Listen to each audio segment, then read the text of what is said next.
Osobnosti Banskej Bystrice zavítali medzi žiakov základnej školy Golianova 8 v Banskej Bystrici.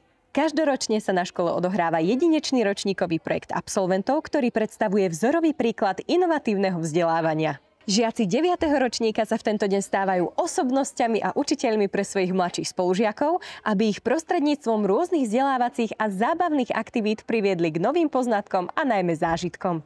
Témou tohto ročníkového projektu bol osobnosti Banskej Bystrice. Deti si ich vyberali sami podľa toho, čo ich zaujalo pri štúdiu v danom predmete. Cieľom bolo zviditeľniť našich deviatakov.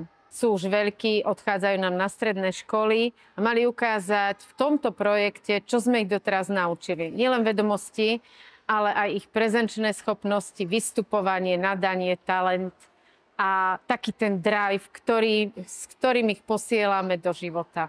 Od súčasných osobností až po tie historické. Na každom stanovišti čakal žiakov nielen životopis osobnosti, ale aj ukážky spevu, tanca, maľby či vyriešenie hlavolamu alebo dokonca rozhovor s hviezdou z NHL Michalom Hanzušom.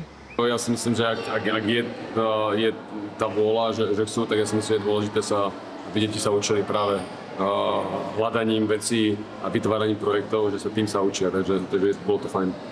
Ja som Dominik Skutecký, toto je môj ateliér a môžete tu vidieť rôzne obrazy. Na našom stanovišti vlastne najprv si vypočujú deti, čo vlastne my sme, akože zoznamia sa s nami, potom si idú súťažne skladať pucle. A nakoniec, ako v záver, si popozerajú obrazy a zoznamia sa s dielami Dominika Skuteckého. Cez druhú svetovú vojnu ich previedol vojnový veterán Vladko Strmeň, ktorý svojimi živými spomienkami vtiahol žiakov do pamäti národa. Tento projekt robíme už od januára. Deti spolupracovali najprv na hodinách, vytvárali scenáre, vytvárali si obsadenie celej tej miestnosti, toho stanovištia. No a samozrejme poznáte, aké sú deti, chcú za všetko nejakú odmenu. Takže motiváciou boli jednotky v danom predmete. Základná škola Golianova 8 v Banskej Bystrici je príkladom toho, ako sa interaktívna forma učenia stane zážitkom.